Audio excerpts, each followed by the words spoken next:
आप सभी को पता होना चाहिए कि हिंदू सनातन धर्म में हम बहुत भावना और श्रद्धा के साथ जो है मंदिरों में पूजन पाठ करने जाते हैं, दान दक्षिणा करने जाते हैं, अनुष्ठान करने जाते हैं। पर वेद पुराणों में एक जगह ये भी बताया गया है कि हमें ज्ञान होना चाहिए कि हम जिस मंदिर में जा रहे हैं भगवान की पूजा, दान दक्षिणा या ब्राह्मण से कोई भी विधि विधान कराने के लिए वो कहीं दोष रहित तो नहीं है। जैसे कि सूर्य हमेशा पूरब में ही उदय होते हैं, जहाँ की गणपति का वास है, जहाँ भगवान राम है सूर्यवंशी, जहाँ इंद्र का वास है।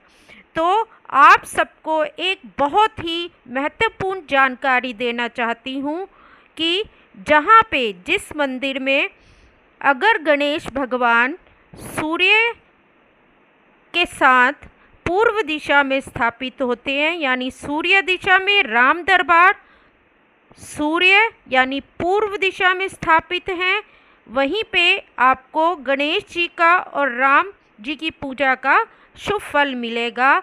जहाँ पर हम सबसे ज़्यादा धन लक्ष्मी व्यापार वृद्धि सर्वांग सुखों के लिए लक्ष्मी नारायण के लिए मंदिर में जाते हैं, तो जहाँ पे लक्ष्मी नारायण की मूर्तियों की स्थापना उत्तर दिशा में हो और वो दक्षिण की तरफ देख रहे हों या फिर साउथ वेस्ट की तरफ देख रहे हो, यानी कि दक्षिण पश्चिम की तरफ, क्योंकि जब वो उत्तर में आते हैं तो उनकी दृष्टि अपने आप ही दक्षिण दिशा की तरफ या दक्षिण पश्चिम की तरफ हो जाती है।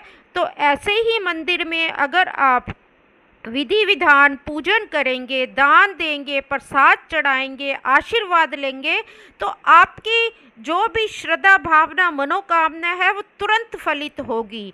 और अगर आप महाकाली की पूजा करते हैं तो महाकाली हमेशा दक्षिण मुख होती हैं, यानी कि माँ काली की मूर्ति का जो मुख है वो दक्षिण दिशा की तरफ होना चाहिए, तभी आपको उनकी शुभ शक्तियों का आशीर्वाद का तुरंत फलित शुभ रूप में प्राप्त होगा। और अगर कलयुग में हनुमान जी की पूजा के लिए सारी पृथ्वी जो है लगी हुई है, पर आपको पता है हनुमान जी की मूर्ति की स्थापना मंदिर में कहाँ होनी चाहिए? हनुमान जी की मूर्ति की स्थापना हमेशा उत्तर और पश्चिम के कोने में होनी चाहिए, क्योंकि वायव्य कोण है, पवन पुत्र हैं, तो पवन का वास कहाँ पे है? वायव्य कोण, यानी जो वायु है।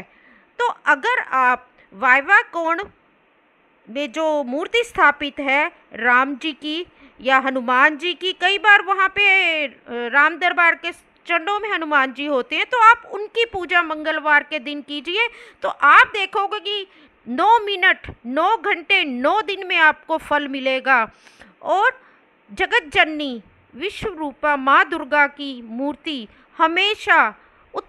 हमेशा जो है पश्चिम में स्थापित होगी, जो कि पूर्व की तरफ वो देख रही होंगी, क्योंकि पूर्व में कौन है? उदय होते सूर्यदेव, उनके पुत्र रिद्धि सिद्धि सत धर्म शुभ लाभ, माँ संतोषी आनंद प्रमोद, अपने परिवार के साथ गणपति। तो इसलिए जो है मैं ये कहना चाहूँगी, जीवन खराब हो जाएगा, आपकी भावना, मेहनत, प्रसाद, नित्य प्रतिदिन कर्म, आना जाना, दीप जलाना, वो सत्य है, लेकिन आप अगर इन वास्तु दूषित मंदिरों में जा रहे हैं तो आपको कोई लाभ नहीं होगा, बल्कि भटकाव होगा, आपके 20 साल बीत जाएंगे। तो कृपया करके आप मंदिरों में जो दिशाएं मैं बता रही हूँ वहाँ पे देवी देवताओं को अगर सही स्थान वास्तु के अनुसार मिला हो तो आप जाकर पूजन करें। अब बात आती है शनि की, बटुक भैरव की, काल भैरव की, तो इनकी स्थापना हमेशा पश्चिम में होनी चाहिए। शमी पत्र, अशोक का पेड़, पीपल, बरगद, इनकी स्थापना भी हमेशा पश्चिम दिशा में होनी चाहिए। केले का जो पेड़ बृहस्पतिवार के दिन आप पूजन करते हैं, सत्यनारायण में पूजा करते हैं, इनका वास, केले के वृक्ष का वास हमेशा मंदिर में उत्तर दिशा में होना चाहिए, क्योंकि वास्तु के अनुसार बृहस्पति यानी केले का वृक्ष, प्रकृति के रूप में वृक्ष रूप में बृहस्पति कौन है? केले के वृक्ष। तो इनका वास जो है वास्तु के अनुसार गुरु स्थान यानी बृहस्पति के स्थान पे है। अब आप जो है पश्चिम दिशा में जाके पूजा कर रहे हो केले के वृक्ष की, तो बात खराब ही होगी, मनोकामना पूरी तो नहीं होगी, बल्कि आप ही किसी दिशा की ओर लग जाओगे जो है। और जो आंवला का पौधा है उसका भी लाभ अगर पाना है तो आप ऐसे आंवला वृक्ष को ढूंढो जो कि उत्तर दिशा में हो, क्योंकि साक्षात लक्ष्मी का फल है। आगे यही कहना चाहूँगी कि मंदिर में जाते हुए अगर इन चीज़ों का आप ध्यान रखोगे तो मेरे जीवन का उद्देश्य है कि आपकी मनोकामना पूर्ण होने में कोई भी विधि विधान या कोई दोष ना हो, जिससे कि आप जल्दी से जल्दी अपनी सफलताओं पे पहुंच सकें और उस जगत जननी जगत पिता को धन्यवाद दे सकें कि आचार्य सुरभिराज जैसी गुरु हमारे जीवन में दी, तभी मेरे जीवन में भी सफलता होगी और मैं अपनी सिद्धि साधना में एक कदम आगे बढ़ूंगी। मैं कोई फीस नहीं ले रही, मैं कोई आपसे ये नहीं कह रही कि मेरे लिए ऐसा कर दो या ये मैं बेच रही हूँ। मैं सिर्फ स्वार्थहीन सेवा समाज के लिए और आपकी भक्ति, आपका कर्म, आपका समय सही स्थान पर लगे, इसलिए ये प्रयास कर रही हूँ। इस जानकारी को ज़्यादा से ज़्यादा शेयर करें, क्योंकि और भी भाई बहन जो अपना वक्त खराब इन वास्तु दूषित मंदिरों में जाकर कर रहे हैं, वो सही जगह अपने ज्ञान को पाकर, अपने में परवैक ज्ञान पाकर सही जगह पे जाके अपना समय, अपना कर्म, भावना, प्रसाद भगवान को चढ़ाएं और जल्दी से जल्दी सफलता की सीढ़ियों पे चढ़ें। जय गुरुदेव की। ऐसे वास्तु दूषित मंदिरों में जाके आपको भटकाव के अलावा कुछ नहीं मिलेगा। फल मिलना कुछ और चाहिए, पर अपूर्ण और गलत फल मिलेगा। कोई दुर्घटना, एक्सीडेंट, कैंसर जैसे रोग या कोई असाध्य बीमारी, या फिर घर में तनाव, कलेश, तलाक, अयोग्य बच्चे, कर्जों भरा जीवन जैसे कष्टों से आपको सामना करना पड़ेगा और मंदिर जाते जाते भी शुभ फल नहीं मिलेगा।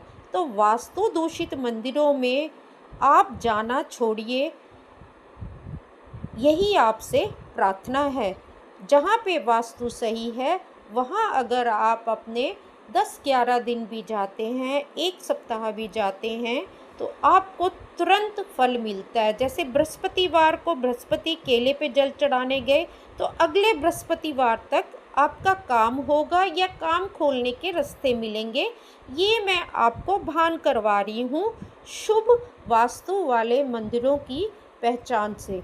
तो ज़्यादा जानकारी चाहिए मुझसे संपर्क कर सकते हैं, क्योंकि मैं सिर्फ अधूरा ज्ञानी, सारी विद्याओं में परीक्षा पास करके और पीएचडी वास्तु और ज्योतिष में, एस्ट्रो वास्तु में प्राप्त करके फिर मैं इस क्षेत्र में आई हूँ।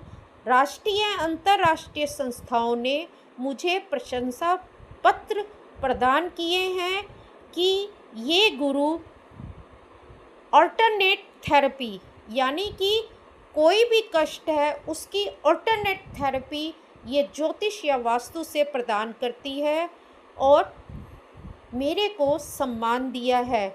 मैं कुछ ना लेकर सिर्फ आपको ज्ञान दे रही हूँ। आप अपने आप में ज्ञानी बनो, अपने को सुधारो, अपनी मनोकामना पूर्ण करो और ज़्यादा से ज़्यादा फिर इस ज्ञान को दुनिया में शेयर करो। आप खुद गुरु बनेंगे और मन में तो आप मुझे प्रणाम करेंगे ही।